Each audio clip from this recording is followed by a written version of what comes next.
graça e a paz do Senhor esteja com todos os irmãos. Queridos, vamos abrir as nossas Bíblias no texto da Epístola do Apóstolo Paulo aos Efésios.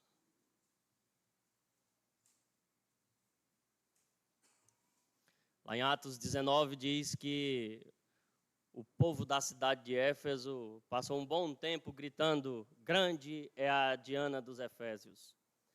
Mas, na verdade, Diana dos Efésios não passa de um ídolo criado pelas mãos dos homens. Tem olhos, mas não vê, tem ouvidos, mas não ouve, tem mãos, mas não apalpa, tem pés, mas não anda. Grande é o Deus da igreja de Éfeso. Aí sim.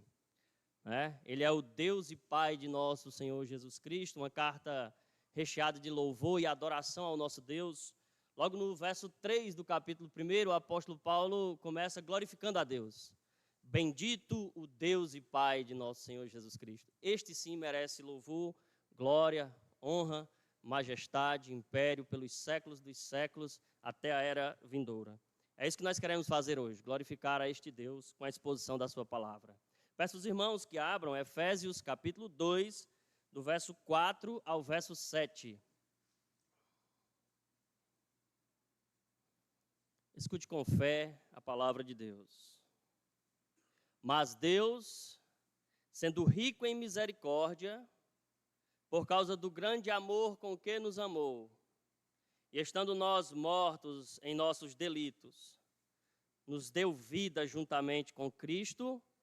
Pela graça sois salvos. E, juntamente com Ele, nos ressuscitou e nos fez assentar nos lugares celestiais em Cristo Jesus, para mostrar nos séculos vindouros a suprema riqueza da sua graça em bondade para conosco em Cristo Jesus. Oremos, meus irmãos. Deus nosso Pai, esta manhã nós já te adoramos, ó Deus, com cânticos, com louvores. Expressamos para Ti, ó Deus, nossa gratidão, aquilo que o Senhor fez nos transformando, e tributamos louvor e glória ao Teu nome. Agora, Senhor, nós queremos abrir os nossos ouvidos, abrir o nosso coração, para sermos alimentados por Tua palavra. Que o Senhor possa fincar estas palavras em nosso coração, alicerçar a nossa vida sobre a rocha eterna, que é Cristo Jesus. Ninguém pode pôr outro fundamento, além do qual já foi posto Cristo, pedra angular, pedra eleita e preciosa. Edifica a nossa vida em Ti, Senhor, e glorifica a Ti mesmo. Oramos, pedimos isso em nome de Jesus. Amém. Então, irmãos, dos versos 1 ao verso 3, em ocasião anterior, eu expus aqui para os irmãos, eu falei acerca do estado do homem sem Cristo, o estado do homem sem Deus. O diagnóstico do apóstolo Paulo aqui é que o homem sem Cristo está morto nos seus delitos e pecados, anda segundo o mundo, é escravizado por Satanás e não tem liberdade para glorificar a Deus. Ele não pode se libertar dessas amarras. Todavia, quando chega no texto de hoje, você presta atenção aí, que diz, mas Deus, o Espírito Santo, ele usa de gatilhos durante a nossa vida cristã para nós não nos esquecermos de verdades incríveis. E é impossível para mim olhar para estas expressões, mais Deus, sem lembrar do comentário da Epístola de Paulo aos Romanos, escrito pelo Dr. Lloyd Jones. Porque no capítulo 1, 2 e 3, o apóstolo Paulo descreve, o estado do judeu, o estado do moralista, o estado do gentio, mas lá ele diz assim, mas Deus, gratuitamente, por graça, justificou os homens por meio da cruz de Cristo. Estou resumindo aqui uns 10 versículos, Fez propiciação no sangue de Cristo. Então, o Dr. Lloyd Jones diz que esta expressão, mais Deus, é a expressão mais importante da Bíblia. Aqui, nesse texto, também é a expressão mais importante, Porque imagine só se Paulo tivesse dito só os 3 versículos aqui. Que situação triste, que diagnóstico terrível. Imagine que você vai ao médico com seus exames para mostrar, você está doente, e o médico começa a dizer o seu estado, a sua situação, que é delicada, que talvez você não tenha nenhum ano de vida, que ele não conhece na ciência, na medicina, nenhum caso de uma pessoa que tem o mesmo problema que você, que dure mais do que 6 meses. Na hora, as suas mãos vão gelar, você vai ficar triste, perturbado, não é? Mas na hora que você vai saindo, o médico diz assim, mas... Quando ele disser mas, você vai entender que tem uma possibilidade, não é verdade? Exatamente assim acontece na palavra de Deus. O estado do homem é morto. O estado do homem está no pecado. O estado do homem é guiado por Satanás. Está andando segundo o curso deste mundo. Mas Deus tem uma esperança aqui, irmãos. Algo diferente. Talvez você olhe para os seus parentes descrentes com muita desesperança, sem muita expectativa. E a luz dos versos 1 a 3 é para você se sentir a si mesmo, perturbado, angustiado, sem esperança dele mesmo, em si mesmo se levantar. Como cantamos aqui muitas vezes, né? Pode um morto se levantar? Não é? Pode um cego se dar a visão? Pode um escravo se libertar? Se escolhe a salvação? A resposta para todas estas perguntas é não. O etíope não pode mudar a sua pele, disse Jeremias, nem o leopardo a cor das suas manchas. Assim os homens não podem fazer o bem porque eles estão escravizados ao mal. Eles fazem para si cisternas rotas que não retêm águas. Eles deixam o manancial da vida e vão beber em água insalubre. Não é? Então, este é o diagnóstico do seu parente. Mas Deus pode mudar isso. Ele pode transformá-lo. Ele pode mudá-lo da situação em que ele está para o status de em Cristo. Se você pegar as epístolas, tanto paulinas, quanto joaninas, quanto as epístolas de Pedro, e grifar todas as vezes em que aparece em Cristo, você vai começar a se encher de alegria. Uma festa vai inundar o seu coração, porque é a virada da chave. Essa conjunção adversativa aqui, irmãos, mostra que Deus intervém na humanidade, inclusive na sua vida. Olha o que o texto diz, sendo rico em misericórdia, por causa do grande amor com que nos amou. Jonathan Edwards escreveu um livro, um sermão, né, que virou livro, chamado Uma Luz Divina e Abençoada. Ele diz que o homem descrente, ele pode até ler a palavra de Deus, mas esta palavra não dirá muita coisa ao seu coração, porque ele não experimentará de fato e de verdade. Eu posso descrever para vocês, disse Jonathan Edwards, acerca do mel. O mel é doce, o mel é viscoso, o mel tem aquela cor, né, diferente, ele gruda, mas se você não experimentar o mel, você jamais saberá o sabor dele. Então, Jonathan Edwards diz, o homem descrente, não regenerado, não transformado, ele sabe que a palavra de Deus é boa, mas só intelectualmente, ele nunca experimentou. Já os crentes, como está escrito lá no Salmo 34, provai e vede que o Senhor é bom. Nós experimentamos Deus. A nossa teologia, a nossa pregação, a nossa vida com Deus não é meramente intelectual, irmãos. Não está só no campo das ideias, da filosofia, do pensamento. Não é só cerebral. Tudo bem, eu concordo. C.S. Lewis disse, né, que o cristianismo exige o uso do cérebro. Não é verdade? John Stott diz que crer é também pensar. Mas a fé cristã vai para além disso, vai para o experimentar Deus, degustar da sua palavra, ver a sua beleza, a sua formosura, a sua graça. Há um estado, irmãos, de contemplação que a igreja precisa voltar. Pensar naquilo que Deus é em si mesmo, gastar tempo solitário, entrando no quarto e experimentando estas verdades. Note aí, irmãos, que este quadro aqui, terrível, você experimentou a sua vida inteira. Agora está na hora de você experimentar o Deus que é rico em misericórdia, em graça, em perdão, em bondade. Deixe de lado esse antigo estilo de vida. Abandone-o por completo. Saiba que Deus lhe chamou para outra realidade, outra vida, uma vida maiúscula, uma vida abundante e não escrava do pecado e do mal. Agora, imagine aí, irmãos, mais uma vez, a sua vida antes de Cristo, à luz do Salmo 23. Se nós parássemos para ler o Salmo 23 de modo inverso.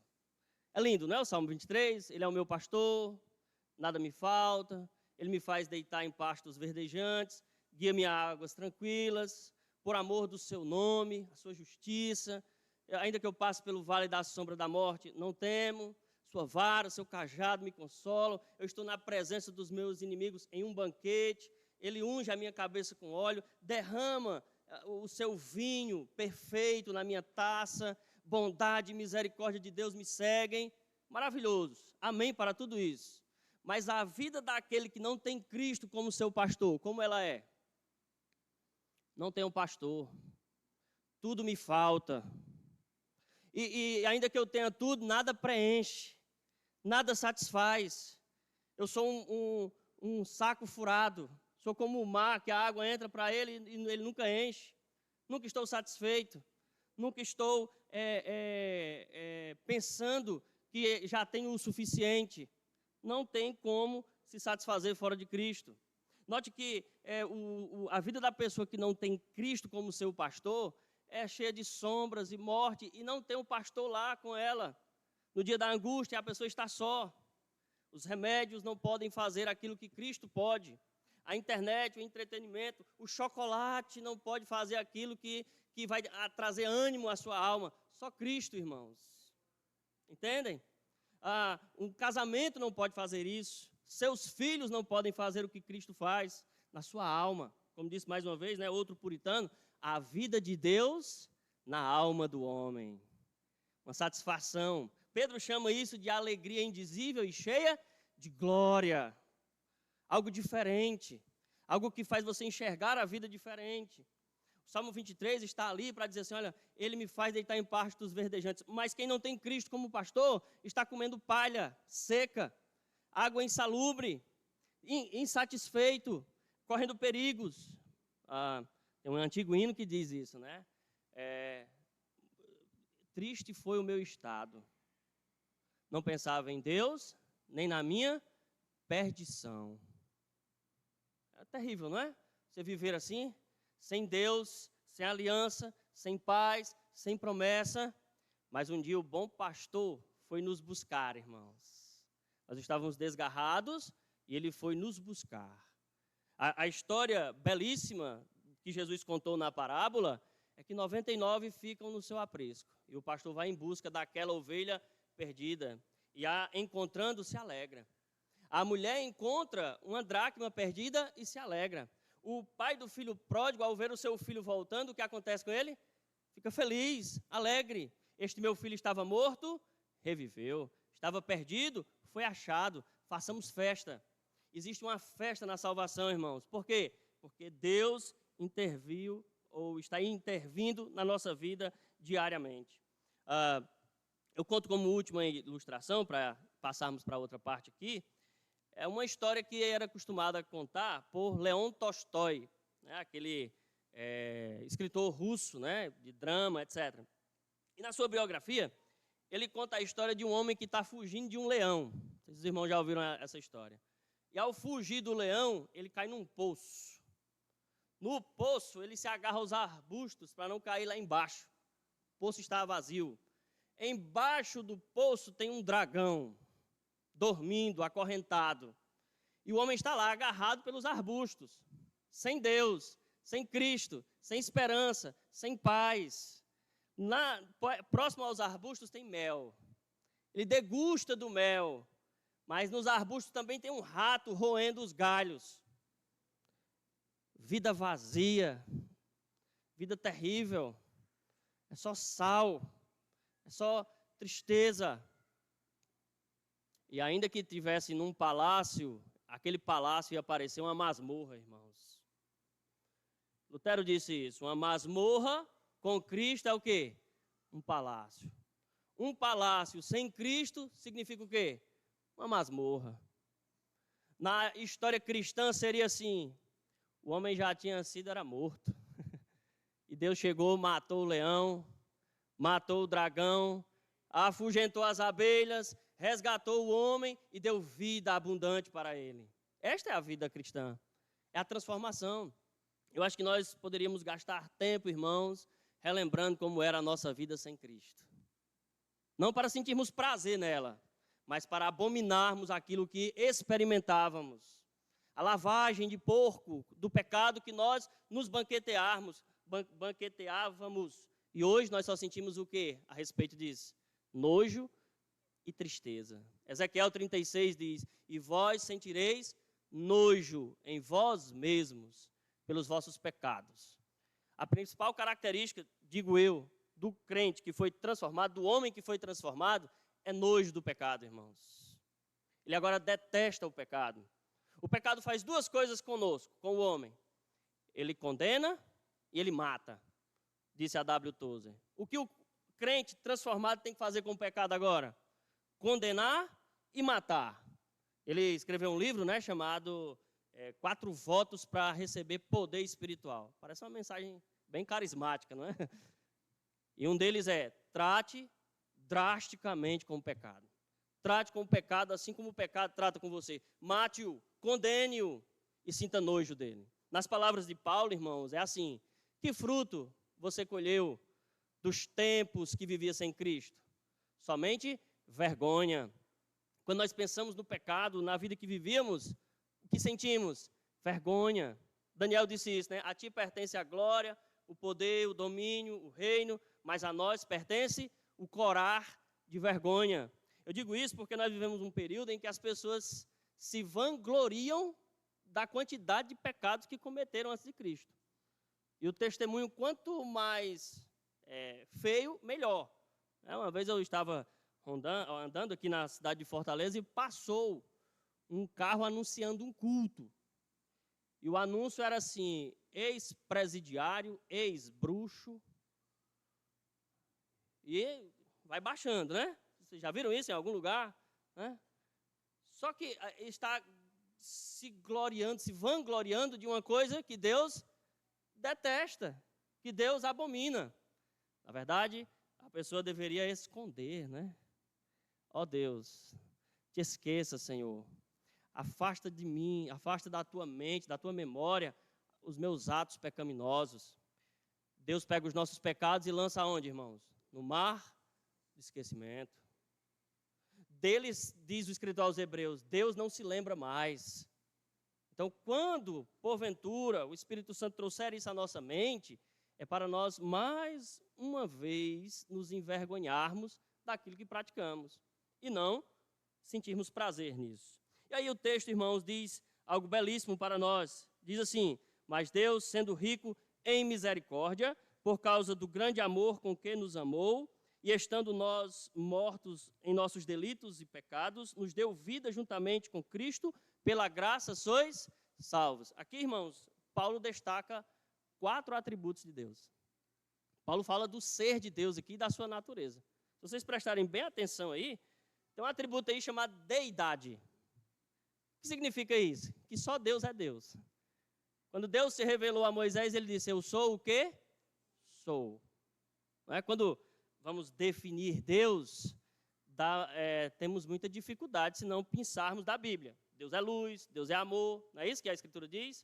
O Senhor é justo, é compassivo, é benigno. Se nós sairmos da Bíblia um segundo, a gente derrapa. Entendeu? Vai derrapar, vai cair. Então, aqui, Paulo talvez esteja usando muitos textos do Antigo Testamento, né? A pessoa de Deus, a sua glória, a sua imutabilidade, a sua onipotência, a sua onipresença. Os puritanos, né, eram conhecidos, na época da Assembleia de Westminster, como os divinos. Isso não é idolatria, certo? Não é dizer assim, eles são deuses. Não, nada disso. Inclusive, um puritano que não participou da Assembleia, chamado Richard Sibbes, ele morreu em 1635, né? A Assembleia começou depois. Ele era considerado como o divino. O que quer dizer isso? É que a doutrina de Deus, dos seus atributos, dos seus decretos, o seu ser, as suas obras, os seus feitos, tudo que Deus faz, tudo que Deus revela para nós, era a base do seu ministério e da sua vida. Onde você tem ancorado a sua vida, onde você tem alicerçado os seus pensamentos, o seu prazer, o seu coração. Se você coloca fora de Deus, você vai naufragar. Você vai dar com os burros na água, como diriam os antigos. Você vai se frustrar. Você vai ficar deprimido. Porque fora de Deus não há alegria indizível e cheia de glória.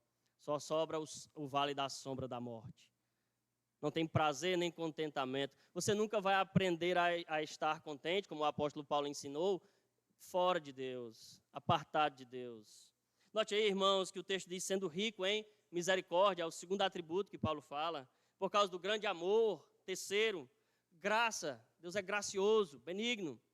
O teólogo, né, eu encerro aqui, Louis Berkhoff, né, o teólogo presbiteriano, ele diz que esses atributos de misericórdia, de graça, de benignidade, de longanimidade de Deus, eles são uma espécie de subprodutos do amor. O amor é a pedra angular dos atributos de Deus, de modo que você pode ver o amor de Deus em todos esses atributos. E ele não está errado. É claro que ele define cada um deles, né, para ficar lúcido para nós. Mas o que seria misericórdia, então? Essa faceta, não é, do amor de Deus? Seria Deus não dar para nós aquilo que nós merecemos. Nós merecemos o juízo, irmãos. Mas Deus misericordiosamente nos deu graça, amor, perdão, compaixão. Nós não merecíamos o perdão, nós merecíamos o juízo. É tanto que a palavra misericórdia lá no Antigo Testamento, a raiz dela, né, o radical dela, vem de ventre. Interessante isso, né? Porque a mãe é extremamente misericordiosa com seus filhos. Não é verdade? Assim também é Deus, extremamente misericordioso para conosco. E esta riqueza, irmãos, também está vista lá no Antigo Testamento. Isaías 55, o profeta diz, busque ao Senhor enquanto se pode achar. Invocai-o enquanto ele está perto. Deixe o homem mau o seu caminho e se aproxime do Senhor, que ele é rico em perdoar. Rico, riquíssimo em perdoar. Eu gosto dessa frase, onde o puritano disse que se ao amanhecer não já tivesse uma misericórdia separada para nós, nós estaríamos destruídos. Então, é misericórdia sobre misericórdia, uma após a outra, até o dia final, irmãos. Agora, para essa misericórdia ser dada a nós, o juízo de Deus caiu sobre alguém, que foi sobre o Filho de Deus, o nosso Senhor e Salvador, Jesus Cristo. Cristo até disse, Senhor, Pai, passa de mim este cálice. Mas Deus não teve misericórdia do seu próprio Filho. Se Deus, irmãos, é por nós, quem será contra nós? Aquele que não poupou nem mesmo ao seu próprio, como não nos dará juntamente com ele todas as coisas? Todas as coisas são nossas, todas as coisas que pertencem a Cristo. Aos Coríntios, Paulo diz exatamente isso. Tudo é vosso, seja a vida, seja a morte, seja céu, seja terra, seja o mundo vindouro, tudo é vosso e vós sois de Cristo. Então a misericórdia de Deus está sendo derramada sobre nós todos os dias. Ela é a causa, irmãos, de nós não sermos consumidos. Ela foi a causa de nós não termos morrido lá no mundo. Ela é a causa de nós não termos morrido sem Cristo, fora dele. Agora, se nós morrêssemos hoje, o que nos sobraria? Nos agarrar com Cristo nos céus, como fruto da misericórdia de Deus que nos atingiu aqui desse lado da eternidade. Amém, meus irmãos?